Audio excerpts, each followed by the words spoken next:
Yo, what up, DT? Let's get to it. Yeah.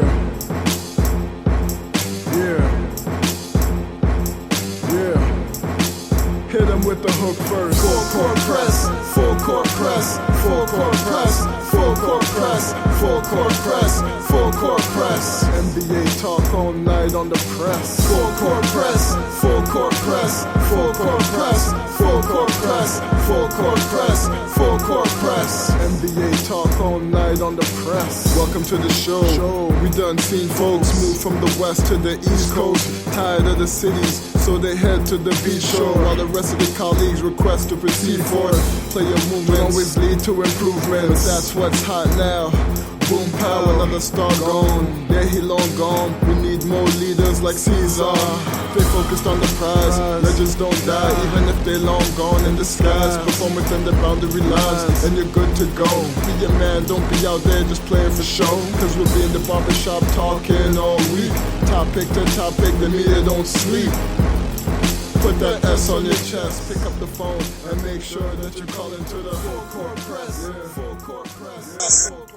What's up, everybody? This is, I guess we're back to call this Full Court Press again. This is Danny Thompson from AroundTheAssociation.com, and this is Full Court Press Radio, the beginning of the season podcast, 30 teams, 30 days. We're starting over the entire NBA season. Training camp begins at the end of September. Orlando Magic, I know they start their training camp sometime in the first week of October.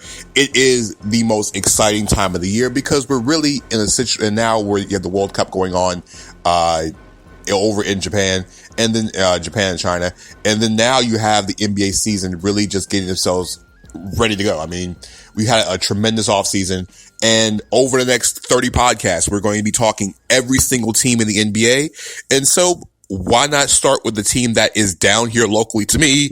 And during the middle of a hurricane, why not start with the Orlando Magic being the very first team we do here on Full Court Press / Around the Association's NBA Preview Edition. For the Orlando Magic last year, it was a playoff year. For those who slept under a complete bridge last year and completely missed it, the Orlando Magic finally made the playoffs. After years of being tormented, having one of the worst records in the NBA over a 6-year period, the Magic finally made the playoffs last year. And it was kind of a surprise, as including myself. I think I had them winning 32 games last season. It was a complete shocker. It was a constitute of Steve Clifford changing a complete culture, Jeff Weltman and company and the entire front office changing culture. And really, Clifford did an outstanding job with the players Frank Vogel had last year. And the Magic, they got to the playoffs. They actually won. They stole game 1 in Toronto, and they played extremely well. They were eliminated over around the playoffs, but the most important thing was they have momentum coming into the season with a playoff berth. Now, you take that and the growing fact of your front line really did, the future front line of the Magic did not play very many minutes. When Mo Bamba had a stress fracture, he missed the majority of the second part of the season of his rookie campaign, and the team got a full season out of Jonathan Isaac, and of course Aaron Gordon played at a high level for most of the year. He had up and down moments, but Gordon was really solid all season. The numbers don't show it, but Aaron did a lot more than what the scoreboard and the box scores showed last year. He was one of the better defenders of the team last year, took the responsibility in a league that has a lot of versatile guys. He was the guy that wanted the big defensive job. He wanted LeBron James. He wanted the Kawhi Leonards. He wanted the Paul George. And he did a very good job. I'm not saying he was all NBA last year, but he did a very, very good job at that position last year. So on top of that, you had those three guys, and also big shout out to Nikola Vucevic. Vucevic made the All-Star team for the very first time. For those who don't follow the Magic, what Vucevic did last year pretty much was what he's always done. He's been a 20-10 guy pretty much the majority of his career. And it was more apparent because of the fact of the Magic winning basketball games. With the Magic winning, Vucevic went into free agency. He got his payday. He got the payday he deserved. And you're going into the 2019-2020 season with the Magic, and there's a lot of questions. Now, the offseason was interesting. DJ Augustine had an outstanding season last year, and for the most part, played some phenomenal basketball. I think it's probably some of the best, if not the best basketball of his entire career was spent this year in Orlando, last season in Orlando. But DJ, and no, this is no offense to DJ, is DJ really a full-fledged starting point guard at this point in his career? I think he's a very, very good guy, very good point guard if you need him for an extended period of time. But as a full-time starter playing full-time starter minutes at this point in his career, it's not exactly the most ideal situation. Now, he did way better than I ever would have thought last year. Like I said, career numbers across the board everywhere, and he played some of the best basketball in his career. I mean, he's a dangerous guy. You can't leave open. He's very good in the pick and roll. He makes very good decisions. Now, the Magic did not address the point guard situation in the draft. They did not address it in free agency. Why? The jury's still out on that one. What they did do at the end of last season was they acquired Markelle Fultz from the Sixers in exchange for Jonathan Simmons, a draft pick they were never going to see or receive anyway. It's a pick they acquired a couple years ago from Philadelphia. They sent it right back to Philadelphia. So, the real key is Markelle Fultz, and we've all known this. Anybody who watches the Magic, anybody knows the Magic, anybody who is around the Magic know that Markelle Fultz is the key to the 2019-2020 season. There is no other key. Not the development of Jonathan Isaac, not the development of Mo Bamba, because I'll get to both of those in a minute. Not Aaron Gore's development, not Nikola Vucevic. Can he do the same thing, or can Evan Fournier find his jump shot again? This season really depends on Markelle Fultz. Markelle Fultz is the difference from this team being a 4 or 5 seed in the Eastern Conference to a team that is potentially going to miss the playoffs. That's how much of a difference Markelle Fultz can make. Remember, 2 years ago, Markelle Fultz was the number 1 overall pick. And in college, Markelle Fultz was a very, very good freshman on a very bad team, but a very, very good freshman upside that was through the roof. I mean, he's a 6'4", 6'5" guard who could defend, had the ability to knock down long range shots. He was a playmaker. He did everything on both. He could play the 1 and the 2. He could be your off ball 2. He could be an off ball point guard, can make plays happen. It just so happened as he transitioned to his rookie season, he had a very, very dangerous shoulder injury. The same injury that claimed Ben Udoh's career, and he's still playing ball. If you're looking to see Ben Udoh's now, he's playing for Team Nigeria in the World Cup. They only have one more game left, I think. I think they're about to be eliminated from the World Cup. Udoh's is the only guy I can think of that actually had that same shoulder type of injury. And it's one of those injuries that it takes a lot of time to come back from, and it killed this kid's confidence. On top of the fact of he had the pressure in Philadelphia of being the final piece of the process. This is what the last piece of the process is supposed to be. You had Embiid, you had Simmons. They made all these moves, and Markelle Fultz was the last piece that was supposed to bring the Sixers back to prominence. Now, the Sixers are in prominence now, but Fultz took a lot of heat because, number 1, he wasn't healthy. Number 2, we just saw flashes. And now the Magic acquired the number 1 overall pick from 2 years ago, and we still do not know what this kid has done. We've heard reports. We've heard stories.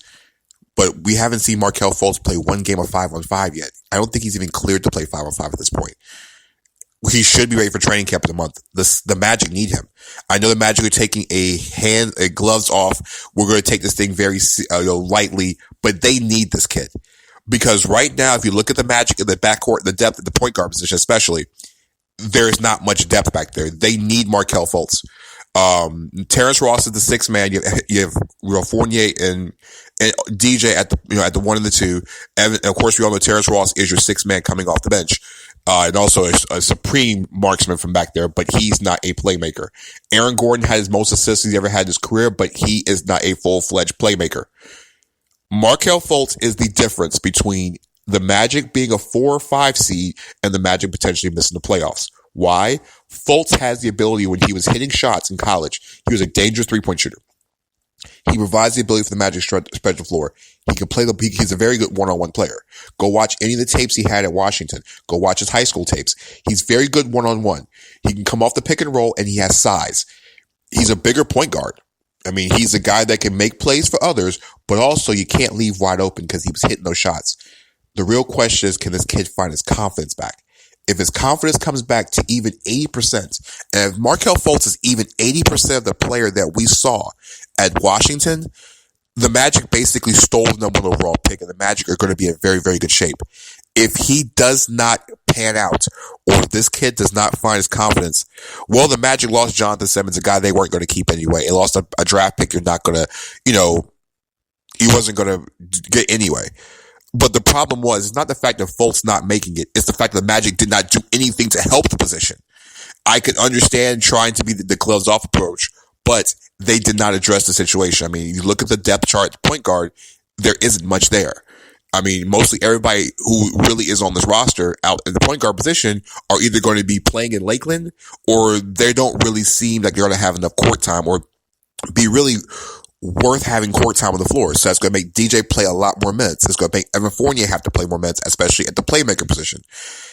The Magic, I mean, they have Michael Carter-Williams. He's only good in stretches because Michael Carter-Williams has a tragic flaw. And a lot of the Magic have the same flaw. They're not very good shooters. They're not guys that I'm going to sit down and say, you know what, I will leave you wide open. You know, I'm going to have to guard you because you're going to hit shots. You can leave them wide open. Outside of Ross and outside of DJ, Evan Fournier is streaky. Aaron Gordon is streaky. Vucevic can hit him from time to time. Mo Bamba takes a little bit too many threes for my liking.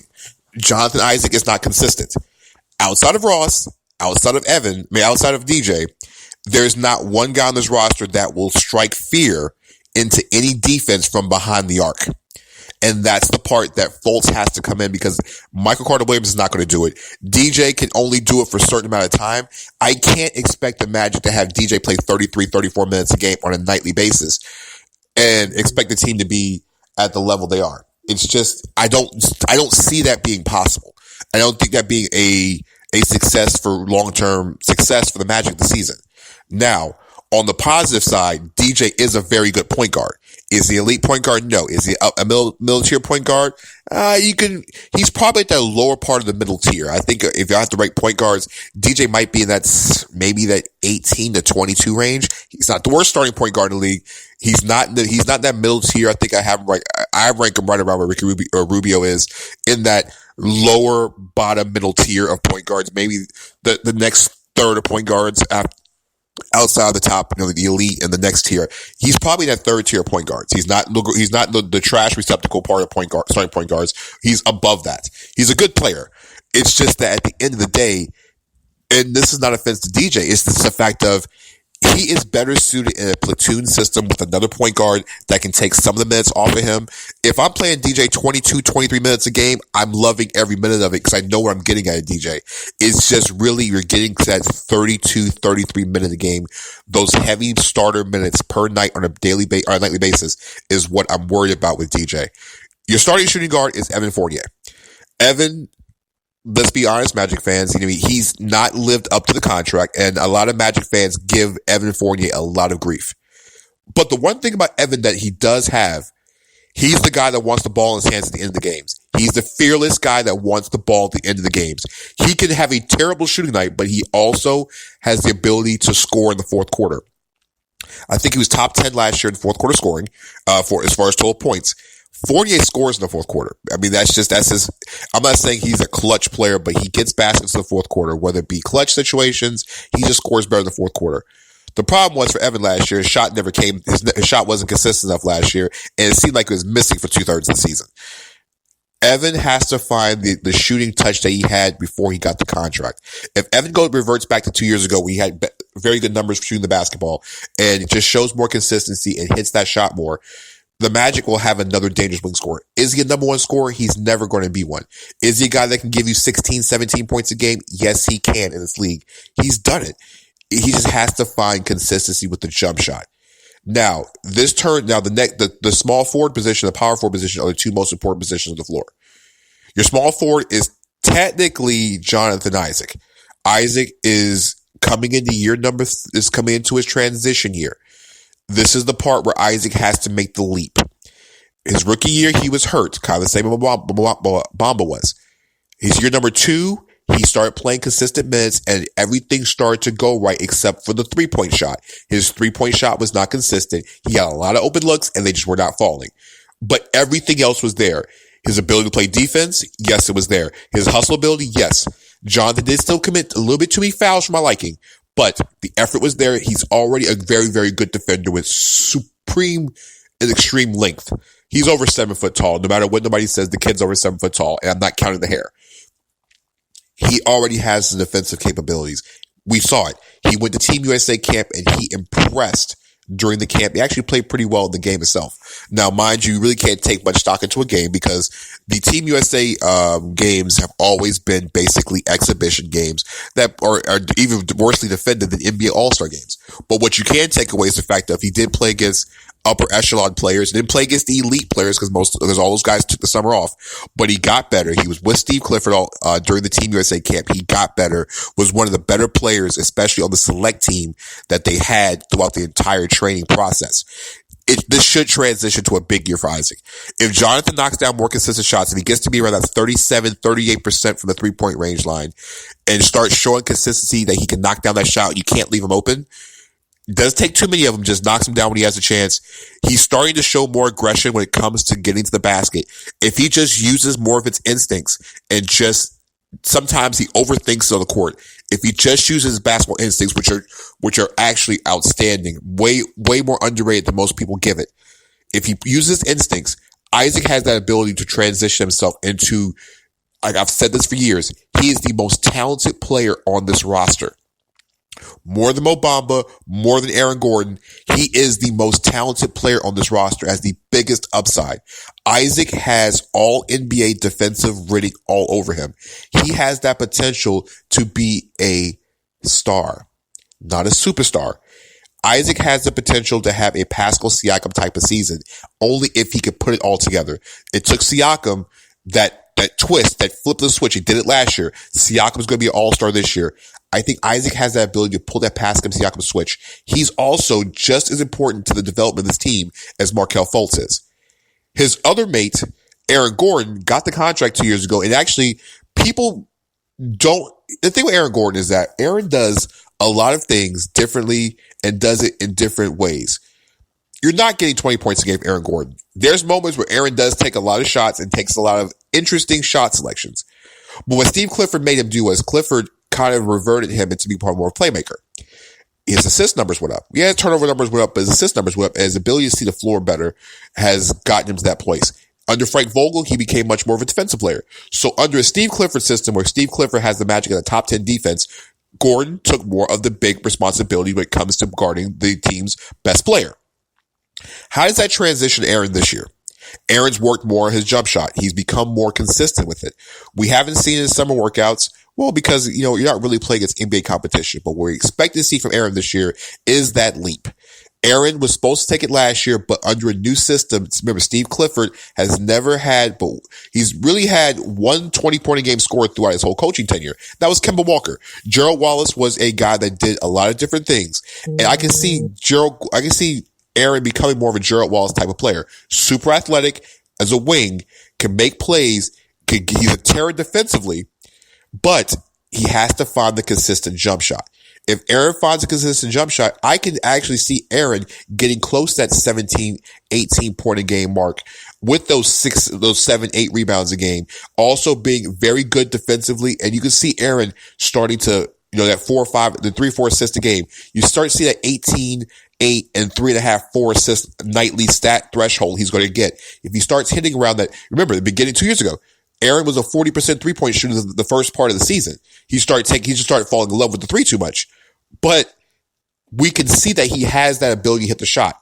Now, the thing is, it's shot selection for Aaron. He takes better shots and selects better shots. He can knock them down. I can see an 18, 8 and 4 stat line from Aaron this season. If he gets that, Isaac's development, we find Fultz, the Magic are right up there when it comes to being that 4 or 5, maybe 6 seed in the Eastern Conference that, guess what? ESPN projected to be that as well. So it's not too far-fetched. The one thing the Magic do have for consistency is Nikola Vucevic. Vucevic has been the same player that we've seen since the second he walked in this door in Orlando. It's just the fact that now the Magic are winning and the entire country now sees this. Vucevic is one of the best, if not a top 3 or 4 guy in the low post when it comes to scoring. He has that ability to stretch the defense out. He can knock down, he has range out to the 3-point line. You don't want to leave him open from mid-range shots because he can kill you from there. Vucevic's defense has gotten better. He will never, ever be an NBA all-elite defensive player. He'll never be that. If you're expecting that from him, you'll be highly disappointed. But what you will get is a guy that actually attempts to play defense. He doesn't have the lateral quickness as most centers would. He doesn't jump out of the gym. But what Vucevic does is a very smart defender. He doesn't commit too many fouls. And he plays his ground and plays his height very well. Is he going to stop the most athletic centers in the league? No, he will not. But he's not a slouch on defense. He does give full effort. The one thing about Vucevic was he went missing in the playoffs. The one time a year the Magic needed him in the playoffs, Vucevic went missing. And that's what caused him not to get all the offers he expected this summer. Because to be honest with you, you can't be an all-star and then when the team needs you the most, you go missing completely in the playoffs. That's something that just cannot happen. It cannot happen. Vucevic has to take the learning experience of his first real playoff run as a guy that is a major franchise piece, and he has to transition that into a bigger role and take much more responsibility as the season progresses. What we see at the World Cup from him, I don't really take that too much stock because Montenegro is not a very good team. But at the end of the day, the most important thing is Vucevic has to take that I won't say playoff failure, but that ability not to show up in the playoffs and motivate him into a completely different level for Vucevic next year. Is he an all-star this year? I think he has the ability to do it for a second consecutive year. The Magic are going to be pretty consistent all season. Vucevic should make the all-star team again. I don't see why he shouldn't. Unless he takes a complete regress or this franchise goes completely backwards, Vucevic should be playing in the all-star game in Chicago this year. You look at the bench. Last year, it was I call it Terrence Ross and the Miracles. The Magic bench last year was all Terrence Ross. Terrence Ross was the only player in the NBA to knock down over 200 three-pointers coming off the bench and didn't start one single game last season. Ross is a flamethrower. Let's not get this twisted. Terrence Ross has found his role. He has a new number, but he found his role as being a flamethrower. He actually was a pretty solid defensive player all season. He also was part of the Magic unit that closed games out. Ross will get points. We're not going to stop this. We can stop this argument right now. Terrence Ross will get points all season. He'll be the team's second leading scorer because he's going to come off the bench and just fire flames all game long. That's what he's going to do. His job is to come in, knock down shots, score the basketball. He's the Magic's only true scorer on this roster. The problem with Terrence Ross is because he's a shooter, it's a situation where if he's not having a good shooting night, it can get kind of a little shaky and hairy on most nights. Ross is pretty consistent with the jump shot, but with shooters don't make shots every single night. Ross relies a little bit too much on his jump shot more than his ability to get to the basket. In his earlier part of his career, he was much more of getting to the basket more than being a shooter. If he could find more ways to get to the rim and create more shots for himself and maybe get to the line a lot more, it would be more beneficial to the franchise. Here comes the other problem. The Magic's bench aren't full of scorers. Outside of Terrence Ross, you can't count Markelle Fultz because you know what we have. Michael Carter-Williams is not a guy that will intimidate you.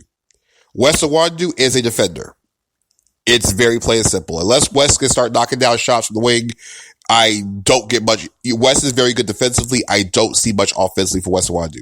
The newly acquired Al-Farouq Aminu will provide defense. He's going to be another linchpin defensively. I will get into Al-Farouq in just a second. But the one thing about Al-Farouq Aminu I don't really know is that how does he fit in with this bunch?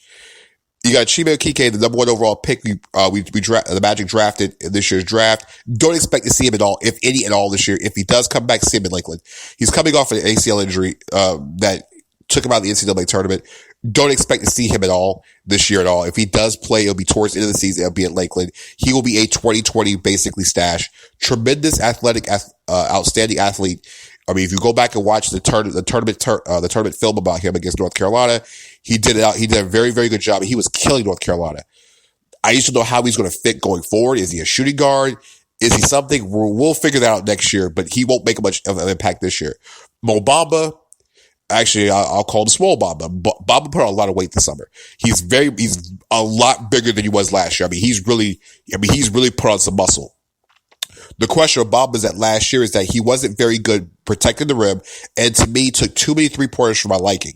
He's never going to be a low-post Nikola Vucevic scorer, so he's going to have to stretch his game out a little bit. The thing about Mo Bamba is that Mo Bamba was drafted to protect the rim, to do things that Vucevic cannot do. Bamba has to get in the game and he has to block shots. And he has to keep people away from the rim. He's got to rebound better. He's got to be much more of a paint protector. That's why they brought him in. Kim Birch was actually really good last year as a guy that played a huge role, set screens. He was the rebounder. He was the rim protector. Birch is back this year. Now the real question is, how is Steve Clifford going to give Kim Birch minutes? Because Kim Birch deserves every minute he gets to the court. He sets screens. He plays at a high level. He has a tremendous motor. I mean, let's be honest with you. The Magic were a better team with Birch in the lineup than they had Bamba. Let's just be completely honest. If you watched the Magic games, you saw the team was way better with Birch on the floor than with Bamba. Bamba has to grow. We only saw him for one summer league game, so we didn't see much of a development. But that one game he did play, he looked pretty solid, especially for a guy that had picked up a basketball and played since Valentine's Day, if not before that. Your head coaching situation, Steve Clifford, is Steve Clifford. Now, he has a real interesting hodgepodge mix of players, but if anybody can get the best out of the players, it's Steve Clifford. The real question about Steve Clifford is that his teams have always done better in year one, and they've always had an interesting year two. This will be an interesting year two for this roster because, number one, the Magic do not have a really go-to scorer. They do not have the guy at the end of the games that will strike fear in you. Fournier is not scared of the moment, but teams do not fear Evan Fournier. Terrence Ross was a flamethrower down the stretch and had huge buckets everywhere, and he played huge when he had to. He does not scare teams on a consistently nightly basis. DJ Augustine was very consistent. Aaron Gordon can score, but does Aaron Gordon really have that umph in him? That's something we have not seen. The Magic don't have a go-to scorer, and they don't have that guy that will sit here and scare defenses. That is the reason why the Magic are not an upper echelon team. If you go and look at the teams that are the top flight in the Eastern Conference, they have guys who will strike fear in you. If Giannis has the ball in his hand, he might not be the best shooter in the league, but he is going to get to the rim. And the thing is, you can't stop him. He's too long and too athletic, and so he gets to the rim, and he'll draw fouls. You go to Philadelphia, Embiid is a low down low, and he also has the ability to knock down shots from the perimeter. If he doesn't get it, Tobias Harris will go get it. So Philly has two options. Boston has Kemba Walker. You don't have to, if you watch enough Hornets games to know that Kemba Walker will go get buckets. Brooklyn has Kyrie Irving. He will get buckets. You look at, even Toronto has Kyle Lowry, and he can get buckets when he has to. The Magic don't have that guy. Indiana, when they get Oladipo back sometime at the end of this year or the beginning part of 2020, Oladipo will go get buckets at the end of games. That's what the Magic are missing is the guy in Miami. Miami has Jimmy Butler. So we can keep continuing this on and on about the teams that potentially could be in front of the Magic. And the Magic don't have that guy that is going to intimidate you at the end of games. That guy says, give me the ball, move out the way, I'm going to go get this bucket. Fournier is the guy who's the most fearless guy, but he's not the guy that's going to scare people. That's the difference between the Magic and everybody else in the league right now. In the Eastern Conference, they don't have the guy that's fearful. They have a lot of good pieces everywhere. They're just a team that has a lot of length. They're going to defend very well, and I can see the team being even better than this defensively this year than they were last year. Al-Farouq Aminu is another really good defender. He's a guy low maintenance. He will do everything possible. He plays multiple positions in the Eastern Conference, especially a small ball. He could definitely be a small ball five at times. He can play with Isaac. He has some versatility. He can stretch the floor a little bit, but he's not one of those guys that can sit here and scare you. What the Magic's ceiling is, if everything hits and Markelle Fultz can become that guy that the Magic fans have been waiting for, a closer, a guy that can get shots, a guy that creates off the dribble, and lets DJ Augustine not play as many minutes as normal, the Magic could be a 4 seed in the Eastern Conference, maybe a 5. If Fultz doesn't show up and the Magic can't find a guy that can score late in games consistently and strike fear, the Magic could be looking at a 7, 8, or potentially missing the playoffs. Miami has gotten better in the division. The Magic were the only team in the division to make the playoffs. Miami missed it. Miami got better. Yes, they lost Hassan Whiteside, but the thing is, with losing Hassan Whiteside and what they did lose, they added Jimmy Butler. Jimmy Butler, almost, I can say Jimmy Butler single-handedly puts the Heat in front of the Magic right now, to be honest with you.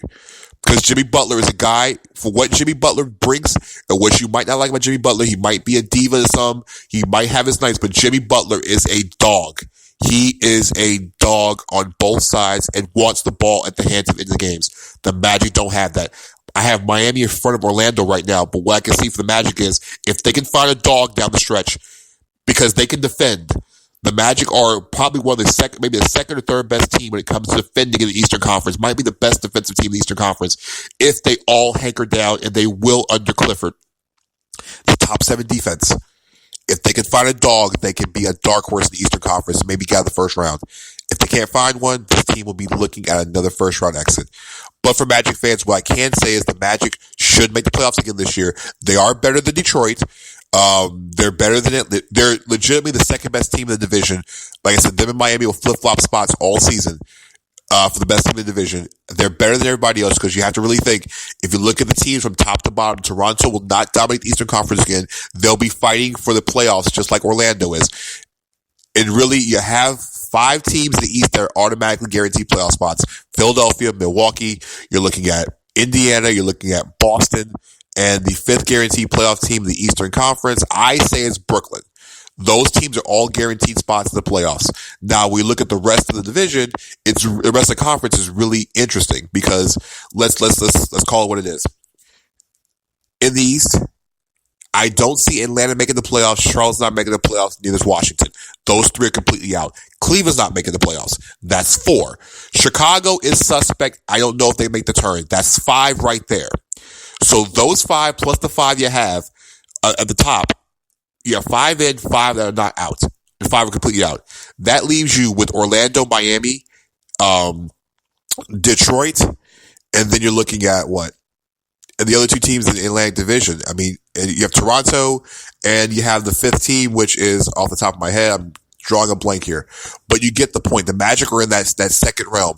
Fultz can probably get them into that top realm if he actually plays to his potential. So, you let me know if I'm right or wrong. The Magic are a playoff team. I think they should get in. I think like I said, their ceiling is the 4 seed, maybe the 5. Their bottom is potentially being 7, 8, or potentially missing the playoffs. Am I right? Am I wrong? Let me know how you feel. Follow Around the Association. Follow my site, which is aroundtheassociation.com for the latest and everything all NBA. And don't forget, we have 29 more of these to go. I want to know your thoughts, Magic fans, on your team this year. Am I right? Can the Magic become an upper echelon team? Am I wrong? Is my ceiling too high for them? Or is my bottom part too low for them? Do you think this team can contend the Eastern Conference? I want to know your thoughts. Follow me on Twitter at Danny, D-A-N-N-Y, number 3, Thompson on Twitter. Follow aroundtheassociation.com. And like I said, subscribe, support, pass the podcast along, Magic fans. I want to know what you guys feel. I'll catch you guys later for Full Court Press Radio on aroundtheassociation.com. Peace. Yo, what up, DT? Let's get to it.